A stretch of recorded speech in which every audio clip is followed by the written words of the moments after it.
this week, Biden says he's not going anywhere. Now, I don't know if I believe that. I've heard from a couple, people that are insiders, let's call it the big money lobbyist types, that, he's gonna resign on, or he's out on Friday. I don't know if that's accurate or not. We'll find out soon enough. So we'll see. But remember, guys, that is not accurate. Joe Biden has repeatedly said, I am not going anywhere. He is not dropping out of the race, but Don Jr. doesn't care. He'll continue spreading conspiracy theories on his podcast. And by the way, just because you're the son of a former president doesn't mean you deserve a podcast. He's not interesting. He doesn't have any facts on his side. He honestly just rambles throughout half the podcast, and he's so incredibly easy to debunk. But the funniest part is he doesn't even know how the audio works. Watch this clip of him having technical difficulties. He has no audio. It's not your phone, it's him. He has no audio in this clip. Watch.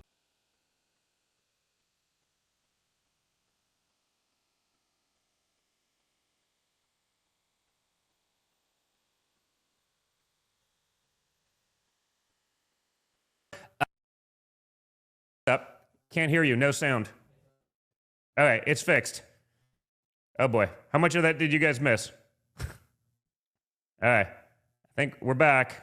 What an absolute genius. Don Jr. then reads a chat that says that he or Tucker Carlson should be Donald Trump's vice president, and he actually entertains it. He says that that would make his father assassination proof because nobody would want Don Jr. to step up to the position of the presidency. And I'll just say that if someone like Don Jr. or Tucker Carlson are ever in a position of power, like the vice president of the United States, then we have absolutely lost everything at that point. But watch this clip.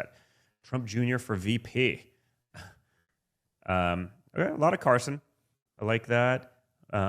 Byron Donalds, you or Tucker are the only two options. Well, I appreciate that. I always joke. If it was me, it would be sort of like, let's call it, I think I can say it because it's my dad, but would it be called assassinating proof the president, right? No one would want me in there in the DC swamp.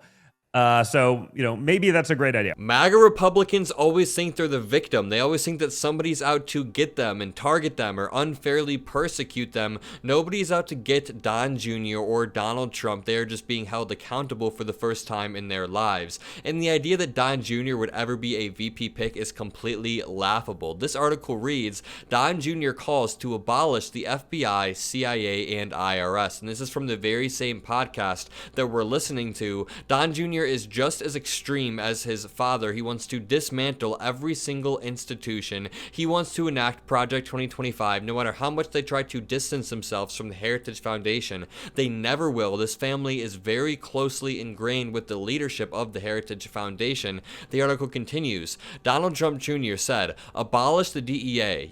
I imagine all of the places to abolish. I don't know if that's the best one. I'd start with the FBI. I'd start with the CIA. I'd start with the IRS. The DEA, now maybe I know the agent level guys, so if they're going after narcos and stuff like that, I'm perhaps a little bit more forgiving. They don't seem to be setting up or entrapping people like the FBI, so maybe. And I can't talk about this enough, but this is how authoritarianism creeps into the mainstream even further than it already has. When you have figureheads calling to dismantle all of our most important institutions that have been here since the inception of America, that held on dates like January 6th, all of these institutions that they're not perfect, they don't have to be perfect, but they protect our democracy and make our country what it is.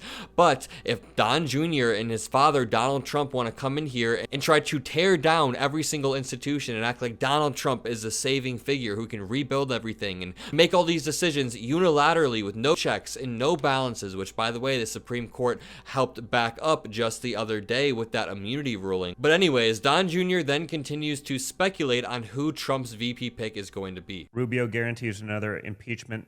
It has to be Vance or Vivek. I mean, listen, there is, and again, I have a good relationship with Marco, but there is some truth about having someone that's a little bit more establishment in there. It's like when the Senate rhinos, wouldn't they love that? I joked, I said that about Nikki Haley. It was if it gets her, by the time my father's hand moves off the Bible in the swearing in process on what's the date? Is it January 20th? 12 p.m., January 20th. The second it goes off, it would be impeachment and gone. That's how fast it would be. And so there is something about having someone from outside of the establishment to sort of further protect you from that establishment. This is just the worst form of anti-establishment populist brain rot that I've ever heard, but it's a really interesting insight into how these people think. Don Jr. is essentially saying that if Trump picks someone more anti-establishment than him, someone like Vivek, then the Senate will hesitate to impeach Trump because they wouldn't want someone like Vivek in the position of the presidency because he'd be harder to work with because he's more anti-establishment. But again, that is not how it works, and he's presupposing the idea that Donald Trump would have done something to be impeached for in the first place, because they didn't impeach Donald Trump for the first 3, almost 4 years of his first term. They only impeached him after he committed multiple crimes, and they had the evidence to impeach him. You see, would Ben Carson be great in that role? And I think he'd be perfect in that role at any other time in history other than perhaps right now.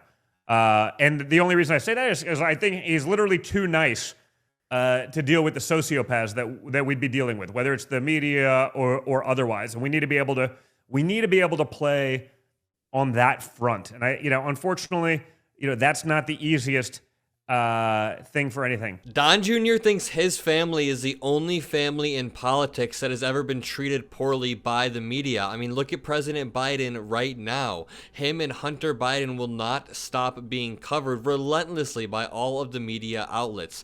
Donald Trump gave an interview with Sean Hannity tonight, and he said, "I'm hearing that Hunter is calling the shots." I'm hearing that Hunter is calling the shots. Both Don Jr. and Donald Trump peddle this conspiracy theory that Joe Biden is so old and so senile that he can't string together a single sentence, but at the same time, Biden is so powerful that he's persecuting and targeting Donald Trump and winning court cases with unanimous juries without leaving a single trace. But at the same time, Hunter Biden is calling the shots because Joe Biden is so far gone. They can't even put together coherent conspiracy theories, and sometimes it blows my mind that people even take Donald Trump seriously. People will act like his policy proposals mean exactly as much as President Biden's or someone like Elizabeth Warren or Bernie Sanders or Pete Buttigieg. These people have worked their entire lives to build up these policy proposals, and here is Donald Trump who thinks he can use these vacuous phrases and beat them, thinks he can use this extremist, apocalyptic rhetoric saying we won't have a country anymore and that immigrants are poisoning the blood of our country. It is insane to me that we have somebody who tried to subvert the will of the American people, who echoes the rhetoric of Hitler, who is a convicted felon, and they act like he is the same as Joe Biden. All of this is just insane, and the fact that Donald Trump is right now ahead in this race, whether we like it or not, should be scary to everyone. But if you enjoyed this video, make sure to leave a like, comment a blue heart if you made it this far. Go visit the Mockler subreddit. The link is in the description. We're building a great community heading into this election. It's going to be a tight-knit community where we can cheer together, we can panic together. It'll be a good time. And as always, make sure you have a great day.